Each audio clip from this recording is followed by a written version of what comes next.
And Semiramis, he says, goes on to become the Blessed Virgin Mary, according to Hislop's books. This attempts to support his claim that Roman Catholicism is, in fact, paganism. I think that there is something to this story in terms of, if we compare mythologies from around the world, it seems to be a central theme that is brought up again and again. And I think we can do the divine pairing here of Europa or Zeus as well, or at least King Minos being the offspring of Europa and Zeus then. And although Rome might be based on paganism, it doesn't mean that it's a good version of it. I see it rather as a bad copy, if you will, than in that sense. But let's leave that for now. But again, I think it's something to what Hislop mentioned here, that Mary, Virgin Mary, basically is Semiramis in that sense, equivalent of all these other goddesses. Europa is also associated with the moon. Here's Lucian of Samosa of Sidon in Phoenicia talking about the temple of Astarte, and that the Phoenicians venerated Europe at this temple when she disappeared off the face of the earth, as it was. So here is some more in terms of the goddesses from the ancient world that possesses these qualities of light and beauty, enlightenment in that sense, intelligence and even seduction. Sometimes associated with the sun, sometimes with the moon. Astarte in Europe in one way are the same, then we can say. Isis, Ishtar, Inanna, Astarte, Semiramis, Venus, or even Lucifer actually comes into this as well, as we'll see. Or Hathor, Diana, Turant, or Tanit. There's so many of these. Virgin Mary in the extension, as we'll see.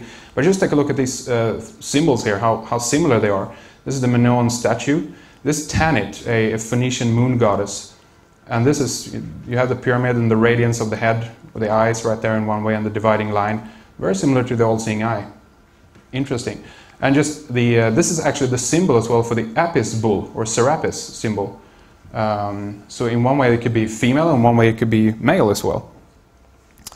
But here are some more with the same pose. Diana, Luna, bringer of light, Mary, star of the sea. Very similar pose as well. The arms stretch out, holding something in her hands sometimes.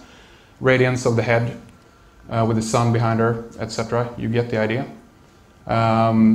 The bull, the cow, Apis sometimes was associated with the sun, and sometimes as Hathor here depicted, as the cow goddess in a way. Her horns is associated with the moon, because of the woman's menstrual cycles and all that stuff too. We can read a little bit here. In recent years, the theory of matriarchal culture exists in profusion before 3000 BC, has taken root and bring into question the interpretation of Hathor as only wife or only mother. Hathor wears the headdress of 18 serpents, traditionally associated with wisdom and women. The cow horns were associated with the crescent moon and thus a woman's menstrual cycles. Hathor may have quite possibly been the original mother god of the Egyptian citizens. And in terms of the male, we have the bull Zeus or Apis, sometimes depicted in the shape of a man with the head of a bull, just like the story of the Minotaur at Knossos as well, if you're familiar with that. I could do a whole thing on bull worship right here as well, and bull symbolism coming up everywhere. There just isn't time, but you get the idea. It's in the modern world: Chicago Bulls, New York Stock Exchange, Lascaux Caves, etc. Spain, Persia, Rome. Side note, interesting, Knossos, the palace there, they have a fresco of something they call bull jumping. It's in Ethiopia, it's in Spain as well. They jump over the bull. They might be symbolic. I don't know what it means actually. It might just be symbolic in terms of the fact that they master the bull. They managed to kind of jump over if we look at Zeus as a kind of the one all-seeing, all-knowing God in that sense, they're jumping over it. They're skipping Zeus in one way. Don't know, you might have another interpretation of that, what that means. But just to bring it all back into context, what we're talking about here, the abduction of Europa. The European Union knows about this stuff, and they put it on their coins. Here's the European Council building in Brussels, Belgium. Europa and the beast, the woman riding the beast. Here's in Strasbourg, France. So let's look at the question, is she associated with the sun or the moon? Which one of these is it? Sometimes it's the moon, sometimes it's the sun. My take on this is it's both, actually. She's the woman of the apocalypse. If we look at book of Revelation 12, chapter 1, let's all pray. She says, we read, and a great sign appeared in heaven, a woman clothed with the sun and the moon under her feet, and on her head a crown of 12 stars, the 12 stars of the European Union. It's Europa, or the Mother of God, Virgin Mary, the Queen of Heaven, Isis, Inanna, Aphrodite, Astarte, Semiramis. You do get the idea. From Secret Teachings of All Ages by Henrik Palmgren in the Mystery of the Apocalypse chapter, he writes, "This woman represents the constellation of Virgo, and also the Egyptian Isis, who, about to be delivered of her son Horus, is attacked by Typhon, or Typhoon, the latter attempting to destroy the child, predestined by the gods to slay the spirit of evil. The war in heaven relates to the destruction of the planet Ragnarök and the fall of the angels.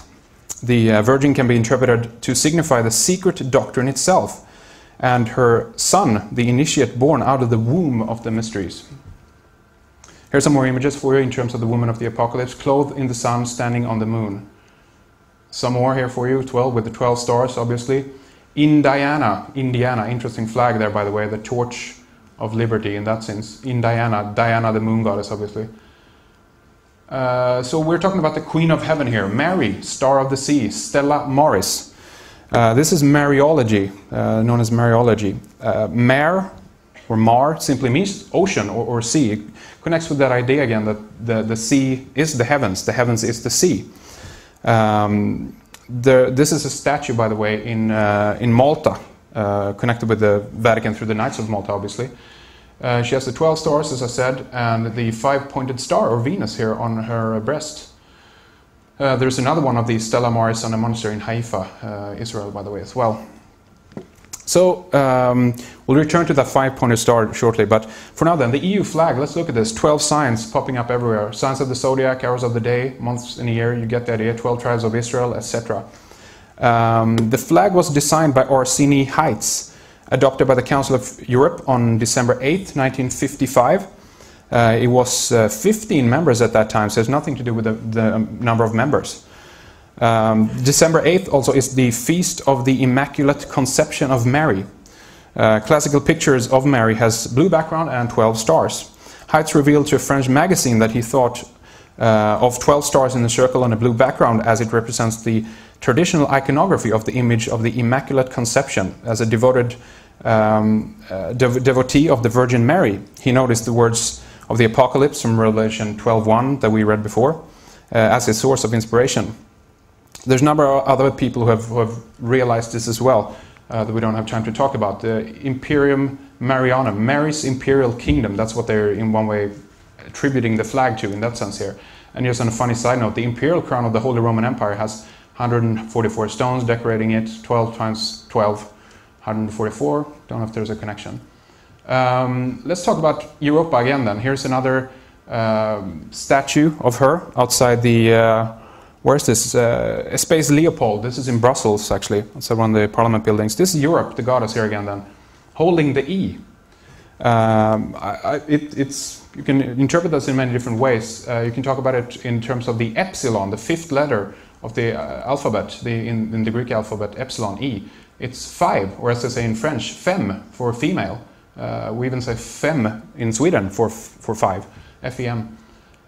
It's the pentagram in that sense. It's the 5th letter, 5, pentacle, and she is also then associated in that sense with the with Lucifer, as we'll see, or Venus actually.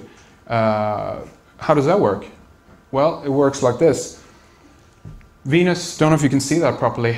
From the point of view of Earth, Venus makes a form of a pentagram or pentacle around the Earth every 8 years as it progresses through. It's the first, in that sense, image that we have of the connection between Venus, the goddess of light, like Lucifer, the morning star, with Venus, or with, in that sense, then Europa in the extensions. He has the 5-pointed star on her breast, as it were. From my point of view, this is not like evil or anything like that. I'm just trying to follow the mythology and some of the themes of where this is coming from. And the interpretation of this, obviously, I leave up to you. This is an interesting side note here. Louise Weiss, this is the parliamentary building in Strasbourg. The building is named after this lady, by the way, this one here. One could interpret her name to literally means white light, or Lucifer white. Louise for Louis or Lucius, Lux, light, Lucifer. Weiß is German for white, or if you want to be, look at it from the point of view that she is simply wise.